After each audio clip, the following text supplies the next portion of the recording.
পণ্ডিত মহারাজ, এ সময়ে আপনি কি কিছু করতে পারেন না? আপনি জাদুটোনা করে কিছু একটা দেখান না। আপনার তো অনেক ক্ষমতা আছে। আর রানী, আমিও তাই ভাবছিলাম। মহারাজার চিন্তা চেতনাকে কাবু করতে হবে, বলল পুরোহিত। আমি হিসেব করে দেখেছি, দেবীর চরণে একটি নরবলি দেওয়া দরকার। একটি কুমারীর রক্ত ঝরাতে হবে। কুমারী মেয়ে কোথায় পাওয়া যাবে? তেমন মেয়ে আমি দেখেছি। ওই যে সবচেয়ে ছোট নর্তকীটা আছে না, যার নাম নদী।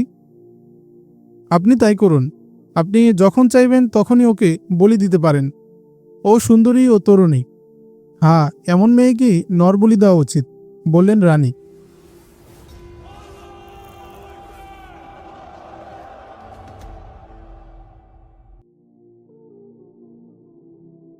বাড়ি কনৌজ থেকে ২-৩ দিনের দূরত্বে গঙ্গা নদীর তীরবর্তী একটি জনপদ। এলাকাটি ছিল কনৌজের অধীনস্থ। অধিকাংশ ঐতিহাসিকগণ লিখেছেন, কনৌজ ত্যাগ করে কিছুদিন দুর্গম জঙ্গলে স্বেচ্ছায় নির্বাসনে কাটানোর পর মহারাজা রাজ্যপাল বাড়িকে তার রাজধানী করেছিলেন এবং তার ছেলে লক্ষণপালকে সেখানে পাঠিয়ে দিয়েছিলেন। লক্ষণপাল সেখানে গিয়ে বাড়িকে পরিপূর্ণ রাজধানীতে পরিণত করার জন্য বিভিন্ন ধরনের ইমারত নির্মাণ করেছিল। মহারাজা রাজ্যপাল আগেই তার সেনাবাহিনীকে বাড়ি পাঠিয়ে দিয়েছিলেন, কিন্তু নির্বাসনে থাকা অবস্থায় তিনি সিদ্ধান্ত নিতে পারছিলেন না আসলে তিনি কি করবেন। কারণ সুলতান মাহমুদের আতঙ্ক তার মনে ভূতের মতোই গিরে বসেছিল।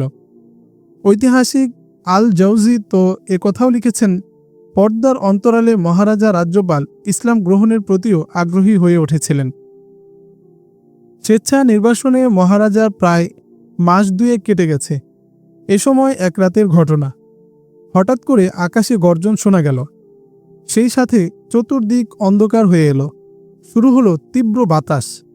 এ সময় পণ্ডিত তার তাঁবুতে পূজা অর্চনায় লিপ্ত ছিল। হঠাৎ একসময় ধারে কাছেই কোথাও বজ্রপাত ঘটল এবং বিদ্যুৎ চমকানোর তীব্র আলোয় সবার চোখে অন্ধকার নেমে এলো। ঘন ঘন বিদ্যুতের ঝলকে জঙ্গলকে মনে হচ্ছিল ধবধবে সাদা আলোয় আলোকিত ময়দান। এমন প্রচণ্ড বৃষ্টিপাত শুরু হলো, মনে হচ্ছিল আকাশ থেকে শিলাবৃষ্টি শুরু হয়েছে। এই সময় মহারাজা রাজ্যপাল ছিলেন সেই গর্তে, যে গুহায় তিনি তার সমস্ত সহায় সম্পদ লুকিয়ে রেখেছিলেন। তিনি যখন তার তাঁবুর দিকে রওনা হলেন, তখন প্রচণ্ড বৃষ্টি আর ঝড়ো হাওয়ার কারণে তার পক্ষে আর সামনে অগ্রসর হওয়া সম্ভব হলো না।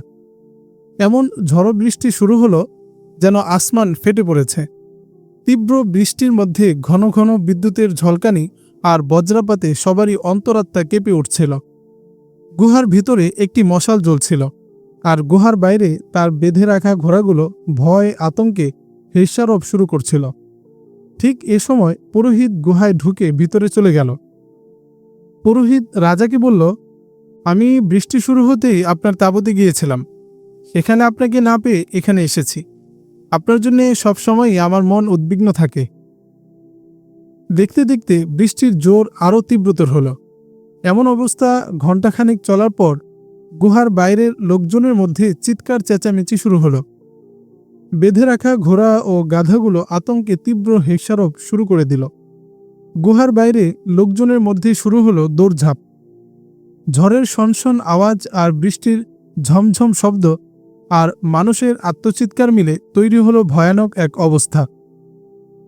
এ সময় চিৎকার চেঁচামেচির সঙ্গে কানে ভেসে এলো, বন্যা এসে গেছে, ঢল নেমেছে, তাঁবুর খুঁটিগুলো উপড়ে ফেলো। বাইরের শোরগোল শুনে গুহার মুখ থেকে রাজা ও পণ্ডিত দেখতে পেলেন ঠিকই পানি গুহার দিকেও গড়িয়ে আসছে। সেই সাথে ভয়ানক বিদ্যুৎ চমক ও বজ্রপাতের শব্দ। এর মধ্যে লোকজন দিকবিদিক দৌড়াচ্ছে। একসময় লক্ষণপাল দৌড়াতে দৌড়াতে গুহার মধ্যে এসে পড়ল। গুহাটি ছিল দুটি পাহাড়ের মাঝখানে। তাদের জানা ছিল নিচের এলাকাটিতে উপর থেকে বন্যার মতো পানি নেমে আসে। দেখতে দেখতে পানির স্রোত আরও বেড়ে গেল। এ অবস্থায় মহারাজার নিরাপত্তা রক্ষীরা জীবন বাঁচানোর জন্য উঁচু জায়গার দিকে দৌড়াচ্ছিল। একসময় গুহার ভিতরেও পানি প্রবেশ করতে শুরু করল, কিন্তু গুহার মুখ উঁচু থাকার কারণে ভিতরে বেশি পানি প্রবেশ করল না। এমন সময় পুরোহিত মহারাজার উদ্দেশ্যে বলল, মহারাজ, এটাই হরিহরি মহাদেবের ক্রোধ। মহাদেবের কাছে আত্মসমর্পণ করুন, ক্ষমা চান, পাপের প্রায়শ্চিত্ত করুন। আপনি কি জীবনে কখনো এমন বৃষ্টি দেখেছেন? মহারাজা পুরোহিতের কথা শুনে অট্টহাসিতে ভেঙে পড়লেন। উন্মাদের মতো হাসি, দীর্ঘ অট্টহাসি হেসে তিনি বললেন, আরে, এই বৃষ্টি আমার কি ক্ষতি করবে? এই বিদ্যুৎ চমক আর বজ্রপাত আমার কি ধ্বংস করবে? নিয়ে যাও তোমার এসব ধন সম্পদ। রাজার কথা শুনে পুরোহিত বৃষ্টি ও তুফানের মধ্যে গলা চড়িয়ে বলল, আপনার কি হয়েছে মহারাজ? বাইরে দৈত্য দানব চিৎকার করছে, এটাকে একটু বোঝার চেষ্টা করুন। দেবতার এই ক্রোধকে অনুভব করার চেষ্টা করুন। আমি যা বলি তা করুন। হাত জোর করে ক্ষমা ভিক্ষা চান। আমি মুখে যা আওড়াচ্ছি আপনিও তা বলতে থাকুন। পুরোহিতের কথা শুনে মহারাজা আরো হাসলেন। অনতি দূরে দাঁড়ানো নওজোয়ান সাহসী যোদ্ধা লক্ষণ পাল ভয়ে আতঙ্কে কি যেন বিড়বিড় করে বলছিল, আর দুহাত লম্বা করে দেবতার কাছে ক্ষমা প্রার্থনা করছিল। হঠাৎ সে আত্মচিৎকার করে বলে উঠল, ওই যে দেখো, এটা কি আসছে! মহারাজা ও পুরোহিত একই সঙ্গে গুহার সম্মুখের দিকে তাকাইলে দেখতে পেলেন বিশাল এক অজগর, যার মাথাটা একটা গরুর মাথার মতো বিশাল, গুহার ভিতরের দিকে ঢুকছে। লক্ষণ পালের হাতে তরবারি ছিল, সে তরবারি কোষমুক্ত করে ফেলল। অজগরটি খুব ধীরে ধীরে গড়িয়ে গড়িয়ে গুহার ভিতরের দিকে আসছিল। হয়তো পানির স্রোত সেটিকে আপন ঠিকানা থেকে ভাসিয়ে নিয়ে এসেছে। এ ধরনের অজগর সাধারণত স্যাঁতস্যাঁতে কাদা পানিতে থাকে। যদি সেখানটায় আহার না পাওয়া যায় তাহলে ডাঙায় চলে আসে। এ ধরনের অজগরের স্বভাব হলো এরা জীবন্ত মানুষ কিংবা জীবন্ত জন্তু আস্ত গিলে ফেলে। এরপর 2-3 মাস পর্যন্ত আর কোনো আহার করে না, ঠায় পড়ে থাকে। অজগরটি লম্বায় অন্তত 10 হাত হবে।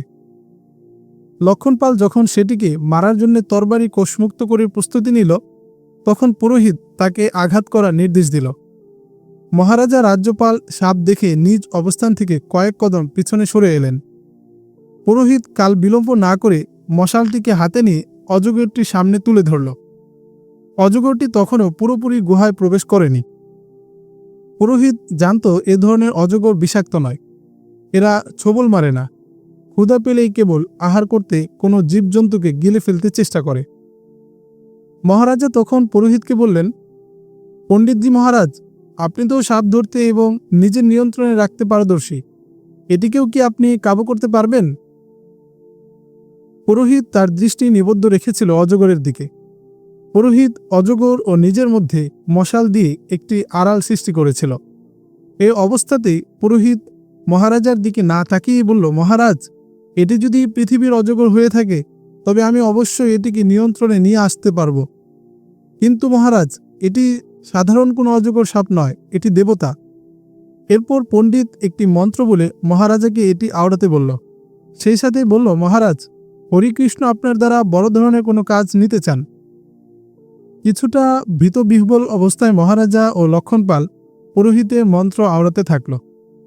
পণ্ডিত মশালের হাতল ধরে আগুনের শিখাকে অজগরের মুখের সামনে ধরে রাখল। এর ফলে অজগরটি সামনে অগ্রসর না হয়ে সেখানে কুণ্ডলি পাকাতে শুরু করল। ফাঁকে ফাঁকে অজগরটি মাথা উঁচু করে এদিক ওদিক দেখতে চেষ্টা করছিল। পুরোহিত লক্ষণপালকে বলল, গুহার ভিতরে মোটা একটা রশি আছে, সেটা নিয়ে এসো। লক্ষণ দৌড়ে গুহার ভিতরে গিয়ে সেখান থেকে মোটা লম্বা একটি রশি এনে পুরোহিতের হাতে ধরিয়ে দিল। রশি আনার পর পুরোহিত লক্ষণপালকে মশালটি দিয়ে বলল, এটি সাপের সামনে ধরে রাখবে। পুরোহিত রশিটি দিয়ে ফাঁদ তৈরি করল। অজগর মশালের কারণে সামনে কিছুই দেখতে পাচ্ছিল না। অজগর যখন আবার মাথা উঁচু করল, পুরোহিত তখন রশির তৈরি ফাঁদ অজগরের মাথার উপর দিয়ে নিক্ষেপ করলে অজগরের মাথা ফাঁদে আটকে গেল। এবার পুরোহিত রশি টান দিল, তাতে ফাঁদ আটকে অজগরের মুখ খুলে গেল এবং অজগরের বিশাল দেহ কাঁপতে শুরু করল। পুরোহিত তখন এক লাফে অজগরের উপর উঠে পড়ল এবং রশিটি টেনে শক্ত করে সাপের কুণ্ডলি পাকানো শরীর বেঁধে ফেলল। এবার সাপটির আর নড়াচড়া করার ক্ষমতা থাকল না। পুরোহিত ঠিকই সাপকে নিজের নিয়ন্ত্রণে নিয়ে নিল। এক পর্যায়ে বৃষ্টির তীব্রতা কমতে শুরু করল। পুরোহিত নানা কথায় মহারাজাকে বোঝাতে চেষ্টা করল, এটি সাপ নয়, সাপের রূপ ধারণ করে দেবতা এসেছেন। সব শুনে মহারাজা নিশ্চুপ হয়ে গেলেন। পুরোহিত তাকে বলল, আপনার আর বাইরে বের হওয়ার দরকার নেই। বাইরের পরিস্থিতি আমরা সামলাবো। আপনি গুহার ভিতরে শুয়ে বিশ্রাম নিন, আরামে একটু ঘুমিয়ে নিন। পরদিন সূর্য যখন অনেক উপরে উঠে গেছে, তখন মহারাজার ঘুম ভাঙল। তিনি চোখ খুলে গুহার চতুর্পাশটা দেখলেন। সেখানে তখন পণ্ডিত ছিল না, পুরোহিতের রশিতে বাঁধা সাপও ছিল না, লক্ষণ পালকে গুহার কোথাও দেখা গেল না। অনেকক্ষণ পর পুরোহিত গুহায় প্রবেশ করলে মহারাজা জিজ্ঞেস করলেন, গত রাতের অজগর সাপটি কি মেরে ফেলা হয়েছে? এটি তো অজগর নয় মহারাজা, এটি তো দেবতা, বলল পুরোহিত। দেবতা আপনাকে সে কথাই বলতে এসেছিলেন যে কথা আমি দীর্ঘদিন ধরে বলে আসছি। শুরুতে আমিও অজগরটিকে সাপই মনে করেছিলাম, কিন্তু পরে ভেবে দেখলাম এত বড় অজগরকে বসে আনা কোনো মানুষের সাধ্যের ব্যাপার নয়। আমি দেবতার ইঙ্গিত পেয়ে সেটিকে রশি দিয়ে বেঁধে ফেলি, যাতে আপনারা আতঙ্কিত না হন। আপনি যখন ঘুমিয়ে পড়েছিলেন তখন রাজকুমারও চলে গেলেন। নির্জন পরিবেশ পেয়ে অজগর রূপ ধারণকারী দেবতা আমাকে তার আসল রূপ দেখালো। আমি তার সাথে বাইরে বেরিয়ে এলাম। দেবতা আমাকে বললেন, মন্দিরের ধ্বংস এবং আমাদের অবমাননা বন্ধ করাও এবং এর কঠিন প্রতিশোধ নাও। আমরা খুবই কষ্ট পাচ্ছি। আমরা যখন মরতে আসি তখন বিদ্যুৎ চমকে চমকে আমাদের পথ দেখায় এবং বৃষ্টি আমাদের পথ পরিষ্কার পরিচ্ছন্ন করে দেয়। আমরা এসব বিদ্যুৎপাত ও বজ্রপাত মুসলমানদের উপরও ফেলতে পারি, কিন্তু আমরা তা না করে তাদেরকে সনাতন ধর্মে ফিরে আসার অবকাশ দিই। দেবতা আমাকে জোর দিয়ে বলেছেন, তুমি তোমার রাজাকে বলো রাজধানী থেকে মুসলমানদের বিতাড়িত করে আজানের ধ্বনি বন্ধ করতে। আজানের আওয়াজের কারণে আমরা খুবই অশান্তি বোধ করছি। আচ্ছা, আপনার দেবতা পরে কোথায় চলে গেলেন? যেখান থেকে এসেছিলেন সেখানেই চলে গেছেন, জবাব দিল পুরোহিত। আমি তার পায়ে পড়ে ক্ষমা ভিক্ষা করেছি। আপনার পক্ষ থেকেও ক্ষমার জন্য আমি তার কাছে করজোড় নিবেদন করেছি, কিন্তু তিনি আপনার প্রতি খুবই নারাজ। তিনি বলেছেন তার সৃষ্টি বিদ্যুৎপাত এখানকার পাহাড় পর্বত পুড়ে ফেলার জন্য এসেছিল, আমাদের সবাইকে জ্বালিয়ে ভস্ম করতে এসেছিল। দেবতা বলছিলেন তোমাদের রাজার ধন সম্পদ মাটি চাপা দেওয়া উচিত, যাতে আর কোনো দিন কোনোভাবেই উদ্ধার করতে না পারে। কিন্তু আমি এসব শুনে তার পায়ে পড়ে নিবেদন করেছি, বহু অনুনয় বিনয় করে তাকে রাজি করিয়েছি। অবশেষে তিনি একটি নর্তকীর বলিদানের বিনিময়ে আমাদের ধ্বংস করা এবং আপনার ধনরত্ন মাটি চাপা দেওয়া থেকে বিরত রইলেন। তার ইঙ্গিতে বলিদানের জন্য আমি নর্তকীও নির্বাচন করে ফেলেছি। কোন নর্তকী? জানতে চাইলেন মহারাজা। নদী। না না, তা হবে না পণ্ডিতজি, আমি কোনো অবস্থাতেই নদীকে নরবলি দিতে দেব না। আপনি গজনী সুলতানের মোকাবেলা করতে পারেননি, সেখানে আপনি দেবতাদের মোকাবেলা কিভাবে করবেন? উৎসামাখা কণ্ঠে বললেন মহারানী, দেবতাদের সন্তুষ্ট করার জন্য নদীকে বলি দিতেই হবে। তুমি চুপ থাকো, থমকে উঠলেন মহারাজা। পতি কোনো দেবতা না, কিন্তু দেবতা পতি হতে পারে। আমাকে দেবতাদের নির্দেশ মানতে পতির বিরুদ্ধাচারণ হলেও তা করতে হবে, ক্ষুব্ধ কণ্ঠে বললেন মহারানী। পিতা মহারাজ, আমাকে আপনি তরবারি চালনা শিখিয়েছেন। ছেলের তরবারিতে পিতার মাথা দ্বিখণ্ডিত হোক, আমাকে সেরকম কাজে বাধ্য করবেন না। কাছেই দাঁড়ানো রাজপুত্র লক্ষণপাল তার বাবার উদ্দেশ্যে দৃঢ় কণ্ঠে বলল, কোনো সুপুত্র পিতার পথভ্রষ্টতার জন্য তার দেশ, জাতি ও ধর্মকে বিসর্জন দিতে পারে না। পণ্ডিতজি যা বলছেন তাই হবে। পিতা মহারাজ, আমি ভালো করেই জানি আপনি আপনার ধর্মত্যাগ করেননি, কিন্তু আপনি গজনী সুলতানের ভয়ে এতটাই আতঙ্কিত হয়ে পড়েছেন যে আপনার মন মস্তিষ্ক থেকে এই আতঙ্ক দূর করতে পারছেন না। মহারাজা রাজ্যপাল যখন রানী ও একমাত্র পুত্রের চরম সীমাহীন ঔদ্ধত্য এবং তাদের কণ্ঠে জীবনের হুমকি উচ্চারিত হতে দেখলেন, তখন চুপসে গেলেন। তিনি আর কোনো কথাই বললেন না। তিনি পণ্ডিতের কাছে একথাও জিজ্ঞেস করার সাহস পেলেন না, দেবতাগণ শুধু তাকেই ধ্বংস করার শপথ কেন নিয়েছে? মথুরা কনৌজের চেয়েও পবিত্র নগরী ছিল। সেটা কৃষ্ণ মহারাজের জন্মভূমি।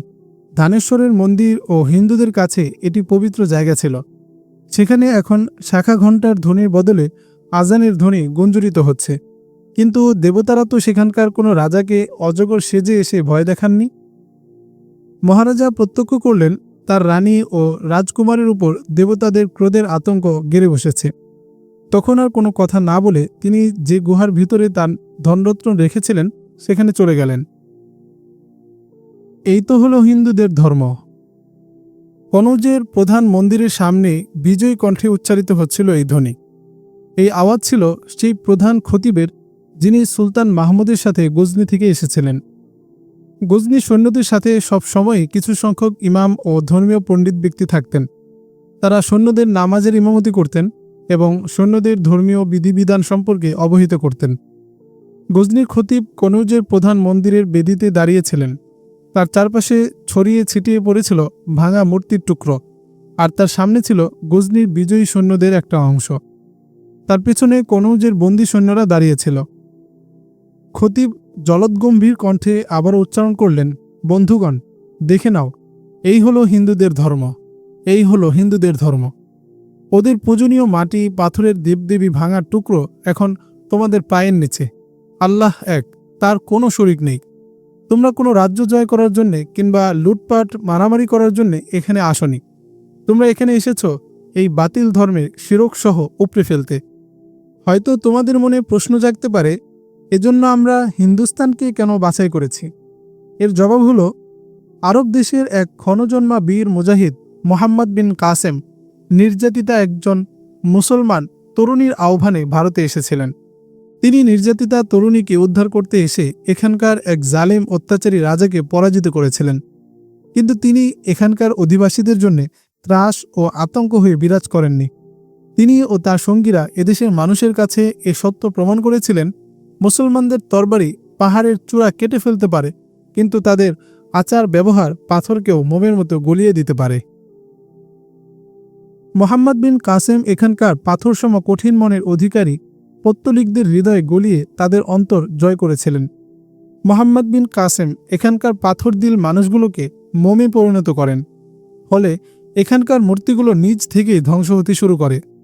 হিন্দুরা মোহাম্মদ বিন কাসেম ও তার সঙ্গীদের উত্তম চরিত্র, বৈষম্যহীন সাম্যের নীতি, আদর্শিক জীবন ও উচ্চ মানসিকতার জীবন্ত দৃষ্টান্ত দেখে যুগের পর যুগ ধরে চলে আসা নিষ্পেষিত নির্যাতিত হিন্দুরা দলে দলে ইসলাম গ্রহণ করে মুসলমান হতে শুরু করে। ফলে ভারতের পশ্চিম উত্তরাংশের মানুষ ইসলামের আলোয় আলোকিত হল। একই সাথে ইসলামের আলো গোটা ভারত জুড়ে বিকশিত হতে শুরু করে। কিন্তু দুর্ভাগ্যবশত মুসলিম কেন্দ্রীয় শাসকের মধ্যে এমন পরিবর্তন সাধিত হল যে ইসলামের বীর মুজাহিদ, দিগ্বিজয়ী, অবিস্মরণীয় বিন কাসেম কেন্দ্রীয় শাসক তাকে অপরাধী বানাল। মোহাম্মদ বিন কাসেম এক লম্পট খলিফার ব্যক্তিগত শত্রুতার শিকারে পরিণত হলেন। বিন কাসেম হিন্দুস্তান ত্যাগ করার পর এখানকার হিন্দু শাসকরা আবার মাথাচাড়া দিয়ে উঠল এবং হিন্দুদের ক্রমবর্ধমান প্রাবল্যে একসময় মসজিদগুলো পুনরায় মন্দিরে রূপান্তরিত হতে শুরু করল। সেই সাথে হিন্দু শাসকরা এখানকার মুসলমানদের জীবন সংকীর্ণ করে তুলল। অবস্থা এমন হলো যে মুসলমানদের জীবন ধারণই হয়ে পড়ল কঠিন। হিন্দুরা মুসলিম নিধনকে মিশন হিসেবে গ্রহণ করল। ফলে ইসলাম সম্পর্কে অজ্ঞ নমুসলিমরা আবারও পৌত্তলিকতায় ফিরে গেল, আর প্রকৃত মুসলমানরা জীবন মরণ সমস্যার সম্মুখীন হল। গজনির বীর যোদ্ধা ভাইয়েরা, তোমরা শুধু গজনির পতাকা বহন করছো না, তোমরা ইসলামের পতাকা বহন করছো। যে জমিন একসময় দারুল ইসলামে পরিণত হয়েছিল সেটি পুনরায় দারুল কুফরে পরিণত হল। সত্যের উপর মিথ্যা বিজয়ী হতে শুরু করল। তোমরা পৌত্তলিকতা কি জিনিস সেটি বুঝতে চেষ্টা করো। হিন্দু জাতি সাপের মতো, বিষধর সাপের মতোই এদের স্বভাব। এরা সাপকে পূজা করে। এরা আল্লাহর একক সত্তা সম্পর্কে কোনোই ধারণা রাখে না। যে গঙ্গা ও যমুনা নদীকে তোমরা কয়েকবার এপার ওপার করেছ, এই নদী দুটোকেও এরা দেবতা মনে করে। এই নদী দুটির অপরিষ্কার পানিকেও এরা পবিত্র মনে করে পূজা করে। এরা গঙ্গা যমুনায় গোসল করে মনে করে গঙ্গা যমুনার পানি সব পাপকে ধুয়ে ফেলেছে। আকাশের বিদ্যুৎপাত, বজ্রপাতকে দেবতার ক্রোধ বলে বিশ্বাস করে এবং সে সময় হিন্দুরা মন্দিরে ঘণ্টা বাজাতে শুরু করে। কোনো বড় অজগর সাপ দেখলে সেটিকে পূজা করতে থাকে। হিন্দু নামের জ্ঞান পাপীগুলো তাদের দেবদেবীদের খুশি করতে জীবন্ত তরুণী কিশোরীকে হত্যা করে দেবতার নামে উৎসর্গ করে দেবতাদের খুশি করতে চেষ্টা করে। তোমরাই বলো, মানুষের রক্তে পাথরের মূর্তির পা ধোয়াকে কি কোনো সজ্ঞান মানুষ সমর্থন করতে পারে? এটাকে কি আদৌ ইবাদত বলা যায়? ইসলামের সৈনিকেরা, তোমরা এখানে হিন্দু পুরোহিত পণ্ডিতদের এই মূর্খতার মূলোচ্ছেদ করতে এসেছ। তোমরা যদি এই জমিন থেকে পৌত্তলিকতা সমূলে উৎখাত করতে না পারো, তাহলে এই জমিনে কিয়ামত পর্যন্ত মুসলমানদের রক্ত প্রবাহিত হতে থাকবে। কিছু আচার অনুষ্ঠান ও রীতিনীতিকে এরা ধর্মজ্ঞান করে। এ কারণে এরা সব সময়ই মুসলমানদের শিকড় কাটতে থাকবে। সত্যিকার অর্থে হিন্দুত্ব কোনো ধর্ম নয়। হিন্দু ঠাকুর পুরোহিত ও পণ্ডিতেরা সাধারণ হিন্দুদেরকে দেবদেবীর ভয় দেখিয়ে তাদের মন গড়া ভ্রান্ত ধারণাকেই ধর্ম হিসেবে চালিয়ে দিয়েছে।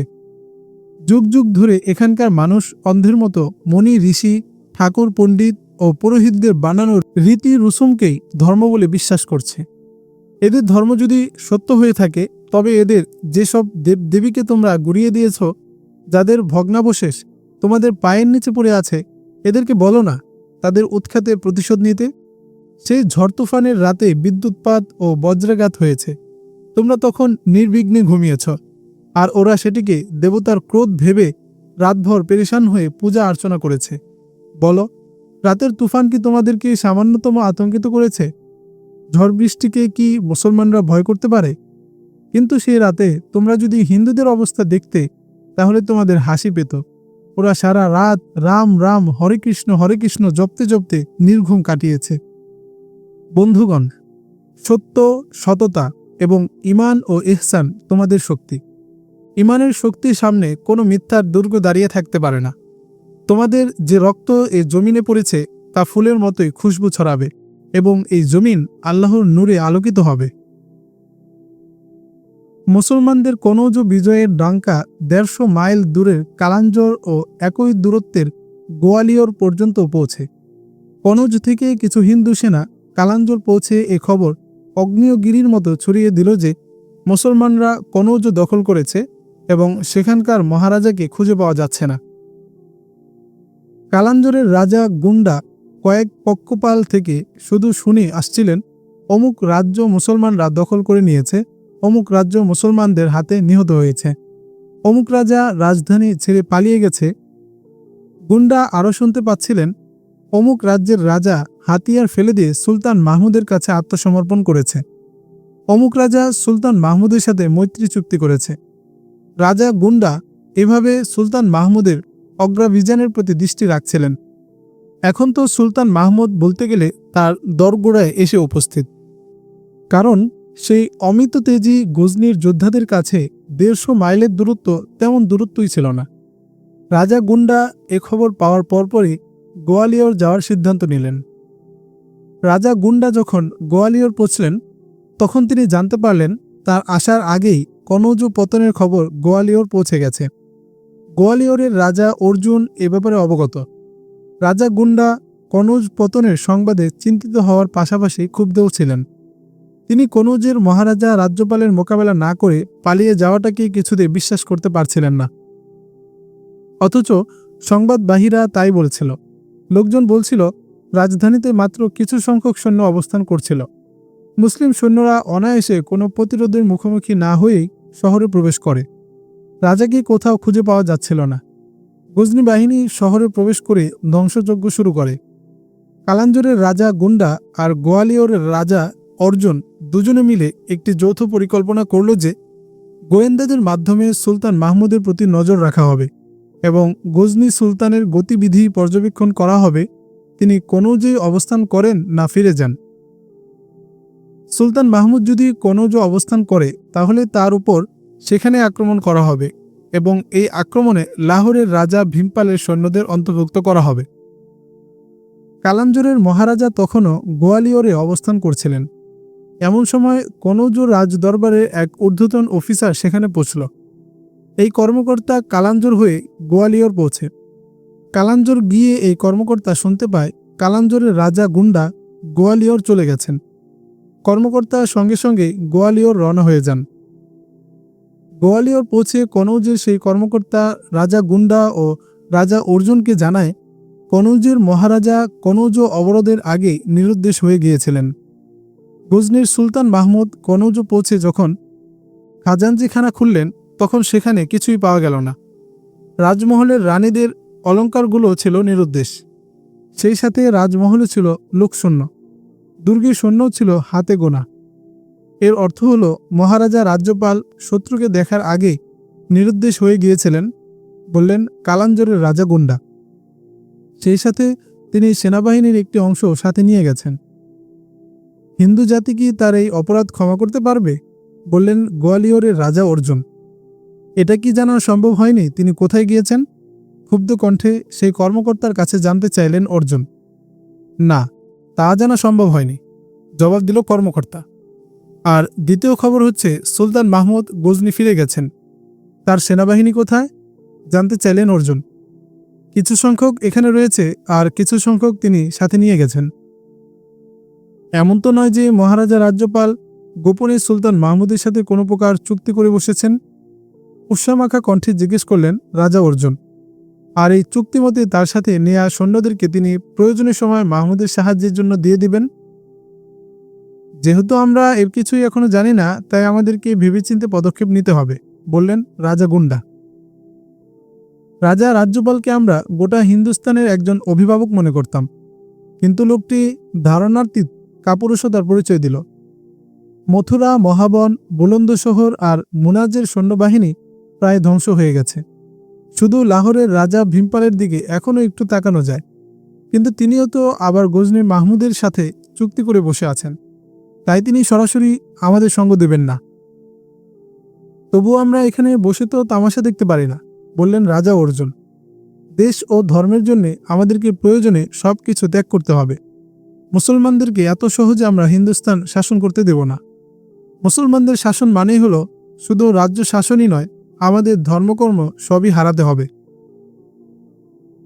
ঐতিহাসিক গার্দিজি, ইবনুল আসির, স্মিথ এবং ফারিস্তা লিখেছেন, কালাঞ্জর ও গোয়ালিয়রের রাজা যৌথভাবে সুলতান মাহমুদের বিরুদ্ধে যুদ্ধের প্রস্তুতি গ্রহণ করেন এবং তারা সিদ্ধান্ত নেন যেভাবেই হোক কনৌজের রাজা রাজ্যপাল কোথায় আছেন তাকে খুঁজে বের করতে হবে। আর রাজা ভীমপালের কাছে দূত পাঠানো হবে, তাকে বলা হবে তিনি যেন মাহমুদের বিরুদ্ধে সম্মিলিত যুদ্ধের জন্য প্রস্তুত থাকেন, যাতে মাহমুদকে সহজেই পরাজিত করা যায়। সুলতান মাহমুদ গজনি যাওয়ার আগে কনৌজের শাসনভার সেনাপতি আবুল কাদেরের কাঁধে ন্যস্ত করে যান। গজনির ইতিহাসে দুজন সেনাপতি বেশি খ্যাতি পেয়েছেন, একজন আবু আবদুল্লাহ ইবনে মোহাম্মদ আল তাই আর অপরজন আরসালান জাজেব। আবুল কাদেরের আলোচনা তেমন পাওয়া যায়নি, কিন্তু বেশি আলোচিত ব্যক্তিত্ব না হলেও দায়িত্ব পাওয়ার পর সেনাপতি আবুল কাদের কনৌজের নিরাপত্তা ব্যবস্থা ও প্রশাসন এভাবে বিন্যস্ত করেছিলেন যে কনৌজকে তিনি অজেয় দুর্গে পরিণত করেছিলেন। মহারাজা কনৌজের খোঁজ পাওয়া সহজসাধ্য ছিল না। পুরোহিত মহারাজা রাজ্যপালকে অজগর দেবতা দিয়ে আতঙ্কিত করতে সক্ষম হয়েছিল।